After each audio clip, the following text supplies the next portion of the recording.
All right, welcome to Guide to the Old Testament. We're now in week 4 of our class. This is going to be a lesson on reading Genesis, our second part of reading Genesis. So you have your usual discussion questions here at the top of our page, and then we have our introductory blanks to fill in. So today we are studying the book of Genesis. And the theme that we've now reviewed several times for the book of Genesis is creation and covenant.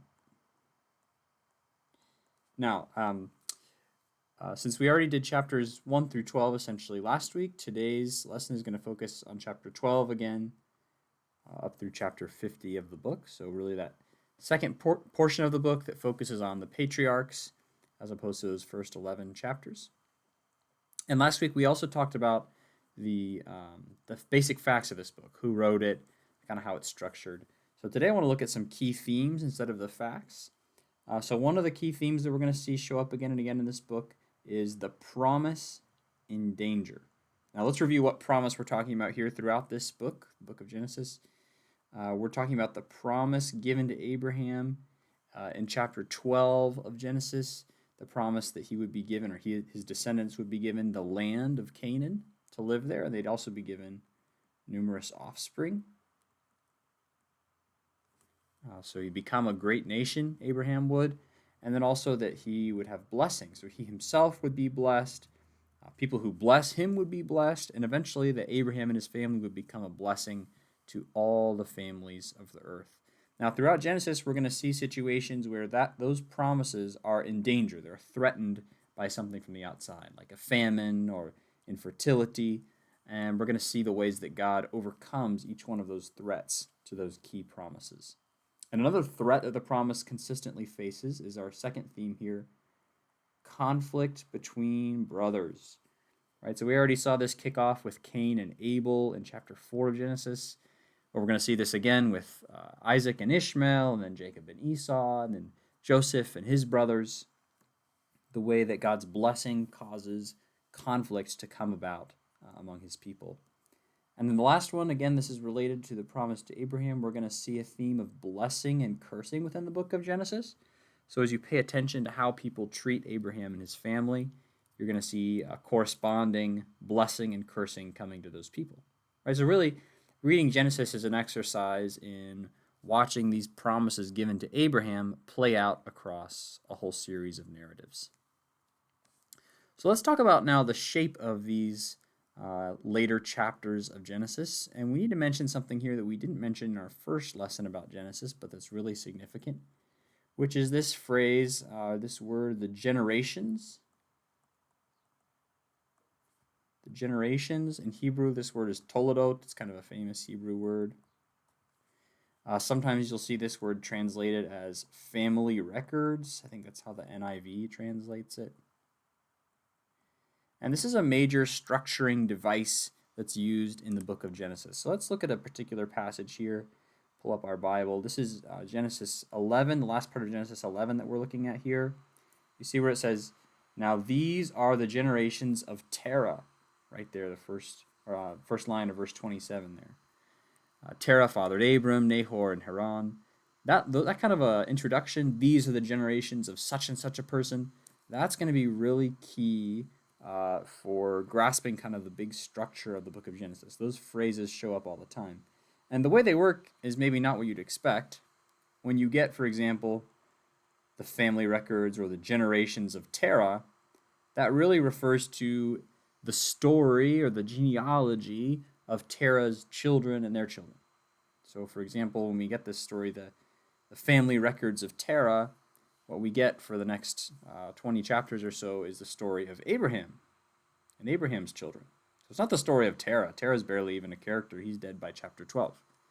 It's about Terah's generations, the people who came after him.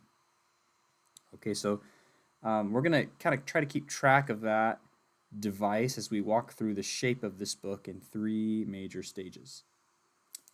So our first big chunk here, we'll mark down as chapter 12 through 24, chapters 12 through 24. And this is, as we just mentioned, the generations of Terah, which is to say the story of his son Abraham. You know what? Let's do Abraham in green. We're going to try to keep this a little color-coded. So Abraham. And Abraham has two sons. The first son's name is Ishmael. And then the second son's name is Isaac. And of course, this is an instance of conflict between brothers that we're going to watch between Ishmael and Isaac. And the main threat that's being faced to the promise in this part of the story is Abraham's old age and his wife's infertility. So Abraham and his wife try to overcome that problem by having a child with Sarah's handmaid, her maidservant, Hagar. That's Ishmael. But God ultimately chooses to reject that effort by Abraham and Sarah and instead chooses Isaac to be the son who will receive these promises. So I'm marking the names in green where they receive the promises and they're passed on from one generation to the next. So just like Abraham was going to receive the land, the offspring, and a blessing, now that's true of Isaac. And the main kind of a major theme, a big idea we want to take away from this first section of Genesis, or first section of this portion of Genesis, is this key verse that's in Genesis 15:6, where it says that Abraham believed God. And so when we read the stories of Abraham and his family, we're looking at the stories not of someone who was perfect, but of someone who ultimately learned to trust and believe in God's power and in his promises. Someone who believed God, and that was counted to him for righteousness. So Genesis 15:6 is a really important verse for understanding the story of Abraham, the generations of Terah, if you will. So then we also get in the book of Genesis these transition chapters. So chapter 25 comes between these two major sections. And you know what? Let's just go ahead and look at it. I can pull it up right here. Maybe. So we want Genesis 25. Okay. So Genesis 25 is a transition chapter. So we finish up the story of Abraham.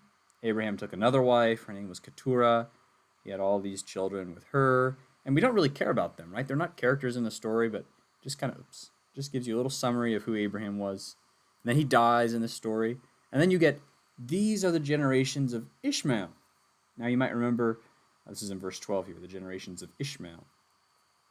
You might remember Ishmael is the not chosen son of Abraham. Isaac is chosen to have the promises. Ishmael is the son of Hagar, the Egyptian. And so we do get this brief kind of genealogy and story of Ishmael's family, but ultimately he's not the one we sort of care about in the story. Isaac is going to be the next important person. And that's why as we keep going here, the next thing we get, these are the generations of Isaac. So you get this really short generations of Ishmael that's not really important. And then this section, the generations of Isaac, is going to be our next major section of the book. So let's move back here, and we can write that in. So the generations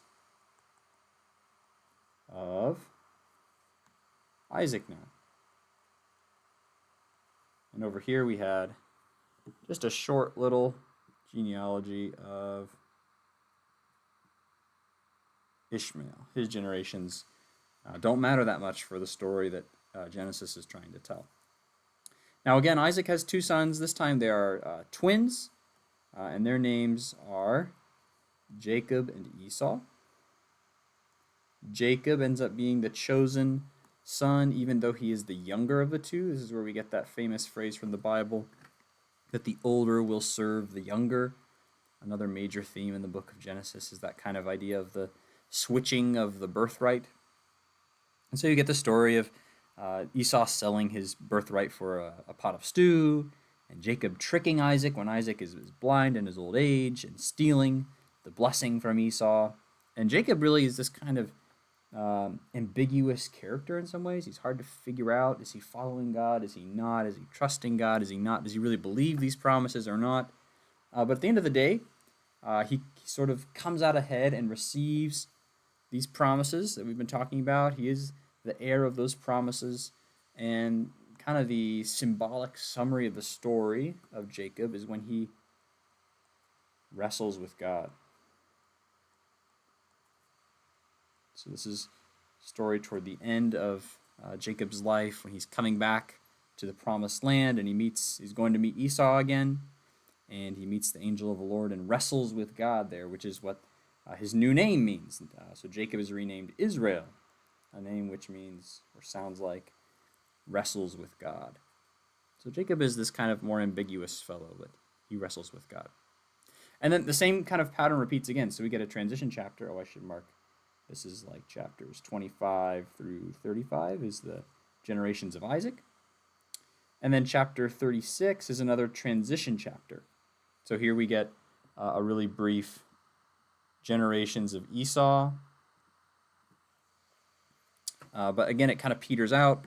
Not the main character we're worried about because Jacob is the son in green who receives these promises.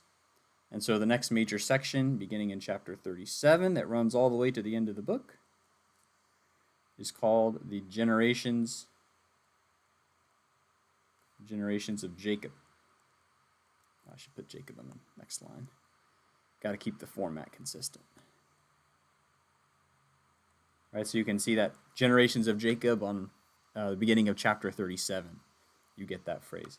Now, Jacob is different because at this point in the story, instead of passing the promise to just one of his sons that's specially chosen, Jacob has 12 sons, which I won't list them all, and the promise really disperses out to all of them.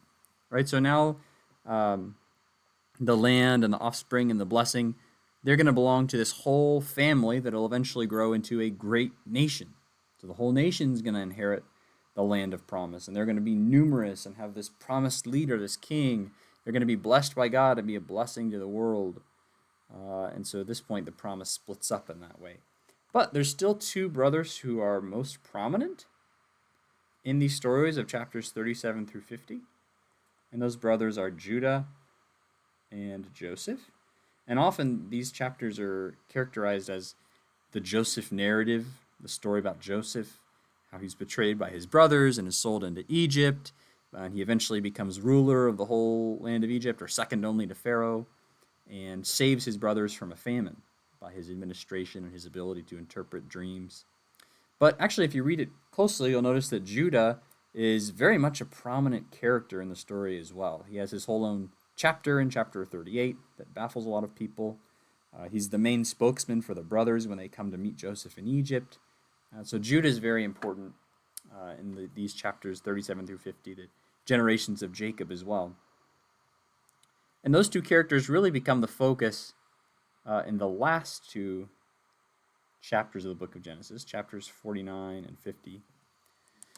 And let's look at these. Let's pull up chapter 49 here because this is really crucial. When we talked about the Pentateuch, we mentioned there were three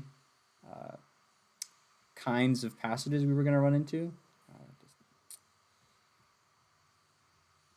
Genesis 49.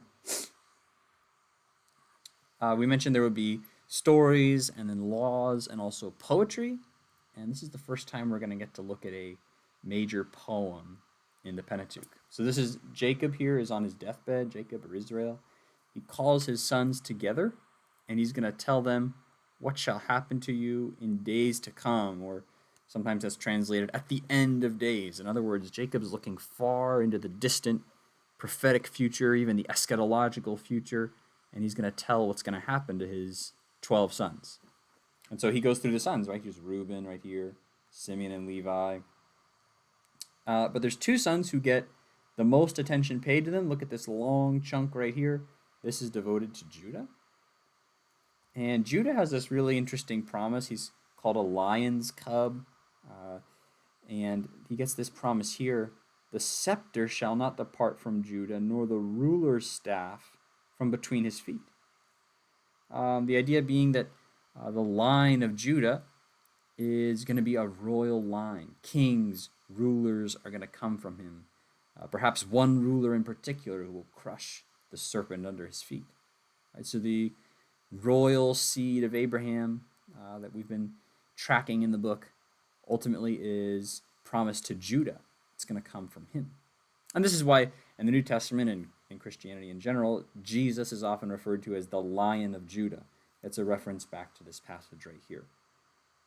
Now, later in the poem, if we keep scrolling, the other brother who gets a really significant chunk of text devoted to him is Joseph.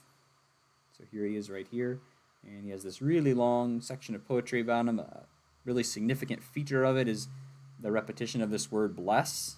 So the Almighty will bless you, the blessings of heaven above, blessings of the deep, blessing of the breasts and of the womb, blessings of your father. And so Judah is also singled out, not only in the story, but in this prophetic poem as well, for a special blessing, special attention.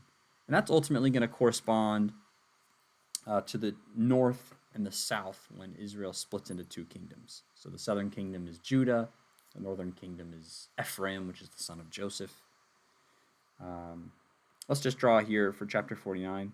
Let's put in a crown to remind us of that royal promise. We'll do a scepter too. We'll do an iron scepter. We'll make it orange. Okay. Now, we just said that Judah is the one who actually receives this royal promise. But within chapters 37 through 50, the person who really prefigures what that king from the line of Judah is going to look like is Joseph. So Judah gets the promise of the king, but Joseph looks like the king who's going to come. And I can give you an example of that. Let's go back here to Genesis. And there's this really interesting and famous story near the end here of the book, almost at the very end of the book. Jacob has died, and now Joseph's brothers are wondering if Joseph is going to take vengeance on them for the time that they sold him into slavery, right? So here it says, maybe Joseph will hate us and pay us back, right, for all the evil that we did to him. And so they send a message to Joseph and say, please forgive our transgression, the servants of the God of your father. And they meet up, and Joseph has this really important line. Joseph said to them, do not fear, for am I in the place of God? As for you, you meant evil against me, but God meant it for good, to bring it about that many people should be kept alive as they are today. So do not fear, I will provide for you and your little ones. Thus he comforted them and spoke kindly to them. So there we have this amazing statement, first of all, that God was actually behind or working in the sin of the brothers to send Joseph down to Egypt. And notice the interesting language that's being used about it. The brothers meant evil against Joseph, but God meant it for good, to bring it about that many people should be kept alive as they are today. And Joseph says that in doing that, he's refusing to be in the place of God. Now, this should all remind us of something. The story of Genesis began with a ruler, the king of the world, Adam and Eve. And they have the choice to either trust God about what is good and evil and have life, or to reject what he said was good and evil and to have death. And the book of Genesis ends by returning to that same theme. The two trees are back. But Joseph is the opposite of Adam and Eve. Instead of trying to decide for himself what was good and evil, he let God decide what was good and evil. He trusted that even the worst thing that ever happened to him was being used by God to fulfill his promises, and so he brought a great many people life. Good, evil, and life. Those are the key words. And so Joseph here starts to look like the image of a king who's better than Adam. And there's other reasons we could spell out to connect Joseph with the coming king from the line of Judah, but we'll just let that one be there for now. That's the big picture of the shape of the book of Genesis. What we want to do last here is talk about what's the reward. What's kind of a major theme we're supposed to be seeing spiritually as we read Genesis. And I'm taking this quote here straight from chapter 18, verse 14. A big idea we should be pulling from the book of Genesis. Is anything too hard for the Lord? And of course the answer is no. I want to take you to look at a passage here. And not Genesis 18 yet, but let's just go to chapter 17. Okay.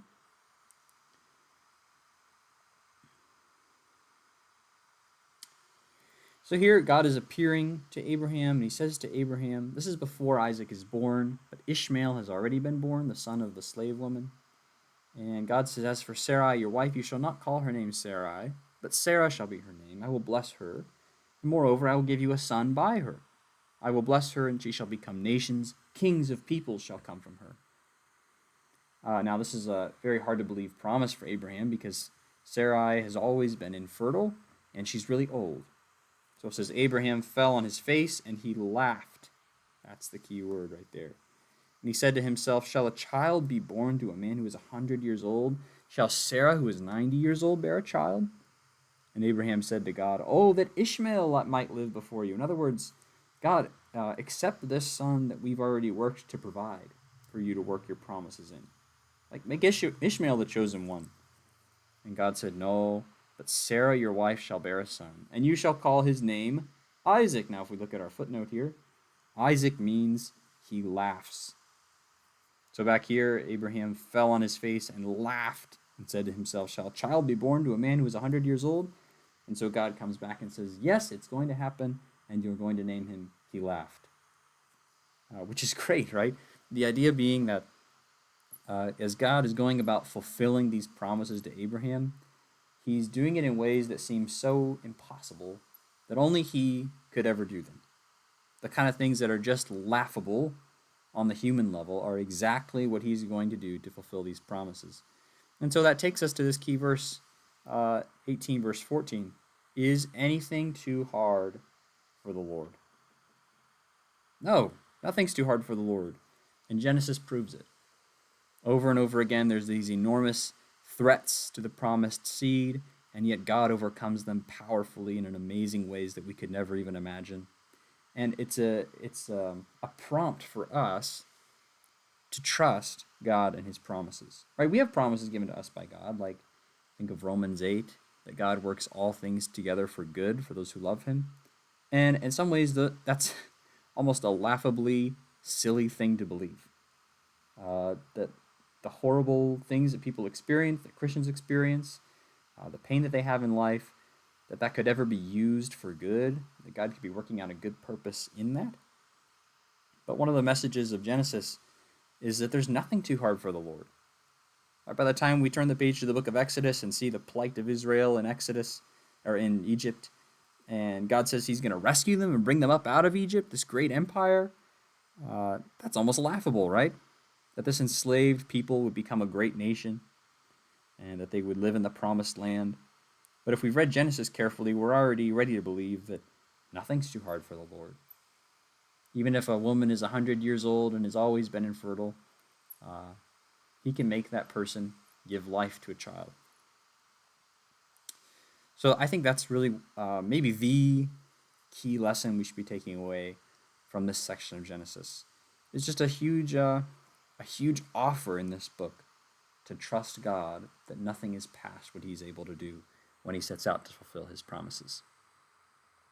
So that's the big picture of this later half or later portion of the book of Genesis. Hope that's helpful for you as you seek to read this book. And you got your homework down there for next week. And I hope to see you then. Thanks for watching.